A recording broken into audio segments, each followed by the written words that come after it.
Hello guys, I hope everyone is fine. In today's video, we will be discussing about the concept of algorithm design strategies. So,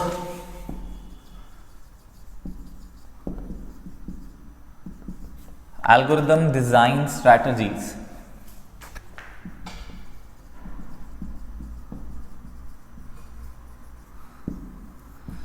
When we're talking about any kind of algorithm, so when we are basically coding the algorithm, when we're finding steps to solve a particular problem, the important thing is which algorithm design strategy that algorithm is using to solve it. Like I told you in my previous video, for quicksort, the best algorithm design strategy is divide and conquer.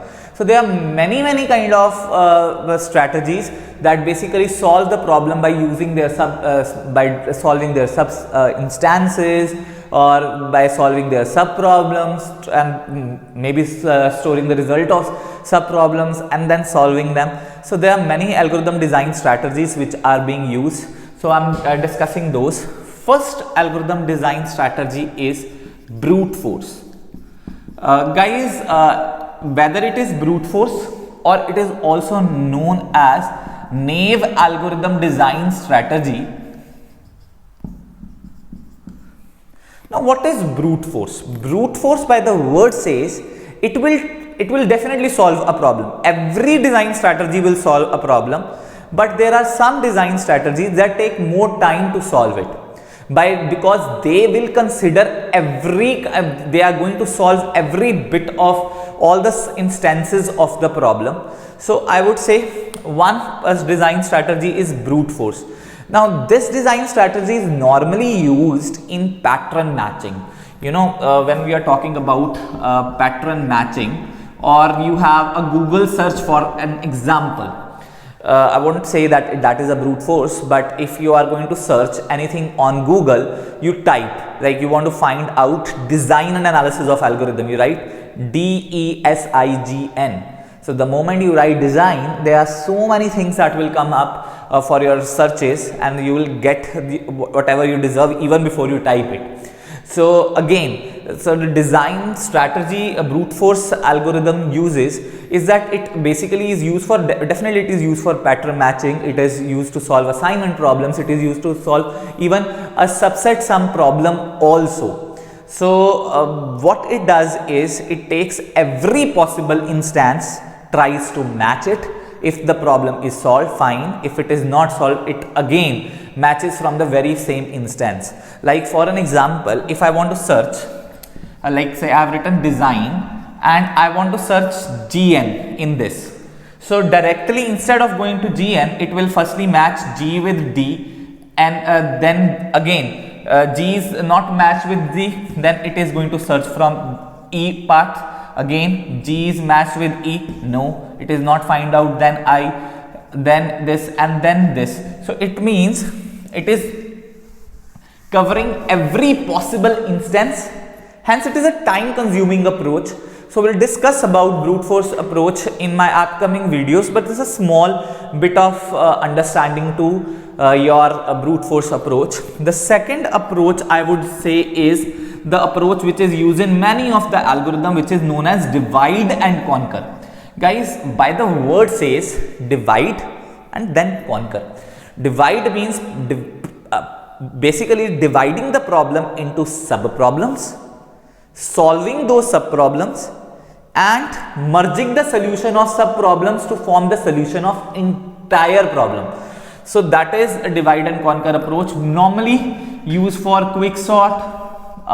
You can solve it for merge sort as well, and you are solving it for binary search. You might have studied it, but we'll be discussing those problems in this course also. So divide and conquer strategy is that. Again, you know, another kind of strategy that we are using is decrease and conquer. You know, the word decrease and conquer says, obviously the problem is going to be decreased, but we are basically solving smaller instances, and then we are solving smaller instances. We are not dividing the problem into two parts.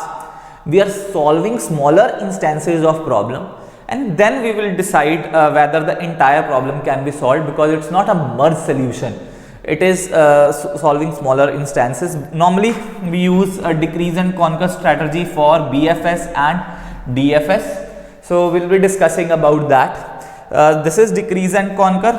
Then transform and conquer. You know, when you are talking the word transform means, definitely, let's say we are talking about compression algorithms. What do? You have an entire big file. You want to share that big file, but you don't have enough space in your Google Drive. What do? You are going to transform it into smaller part, and then you are basically transferring it to Google Drive. 10 GB can be reduced to 2 GB. Important properties must be retained. So it means the best compression algorithms comes under this approach, which is transform and conquer. Guys, every kind of problem can be solved.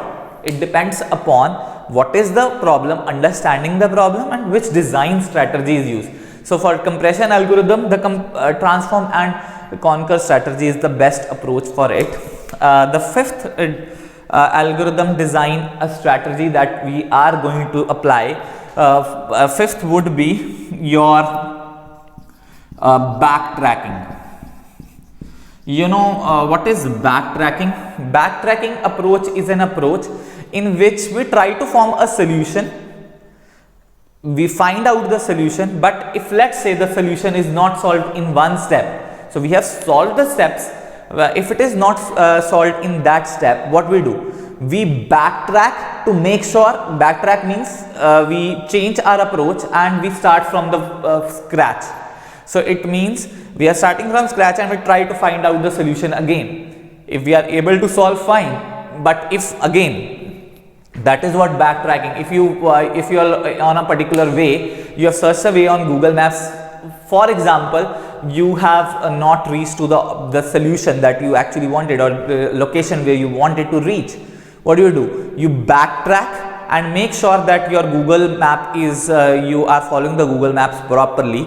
So again, backtracking approach is done. Then we have the next approach, which I wanted to tell you, is greedy algorithm or greedy strategy. What is greedy algorithm?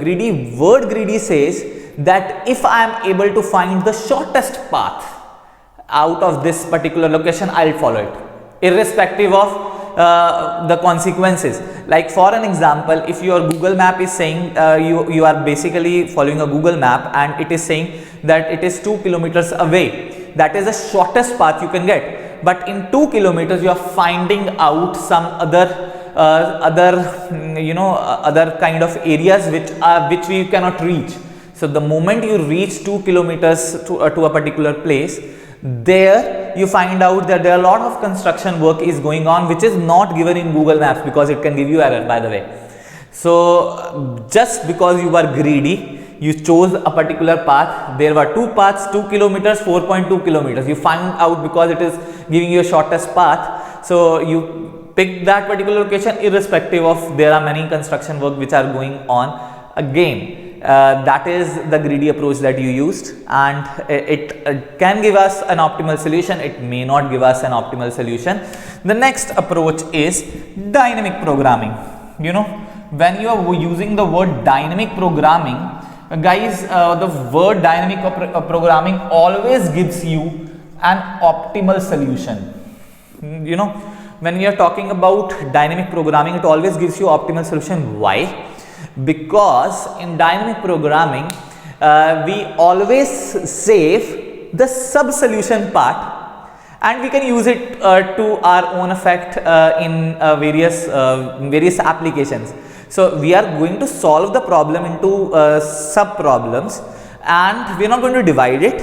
We are going to store the solution of sub problem so that latter can be used for solving the entire problem. This is known as dynamic programming. It gives you optimal solution better than greedy algorithm in various aspects. Again, depends upon problem to problem how the problem is solved. Next approach that we all want to discuss would be branch and bound. You know, Branch and bound means, branching means solving the problem into some various branches. We are solving the problem. And bound means, yes, we are going to solve some certain partial solution, and then we are going to solve a particular, if the particular solution can be solved or if the optimal solution can be obtained. This is known as branch and bound. These are all algorithm design strategies that will be coming up in this entire course. So if you like this video, kindly like, share and subscribe, and kindly share it to maximum audience. Thank you very much.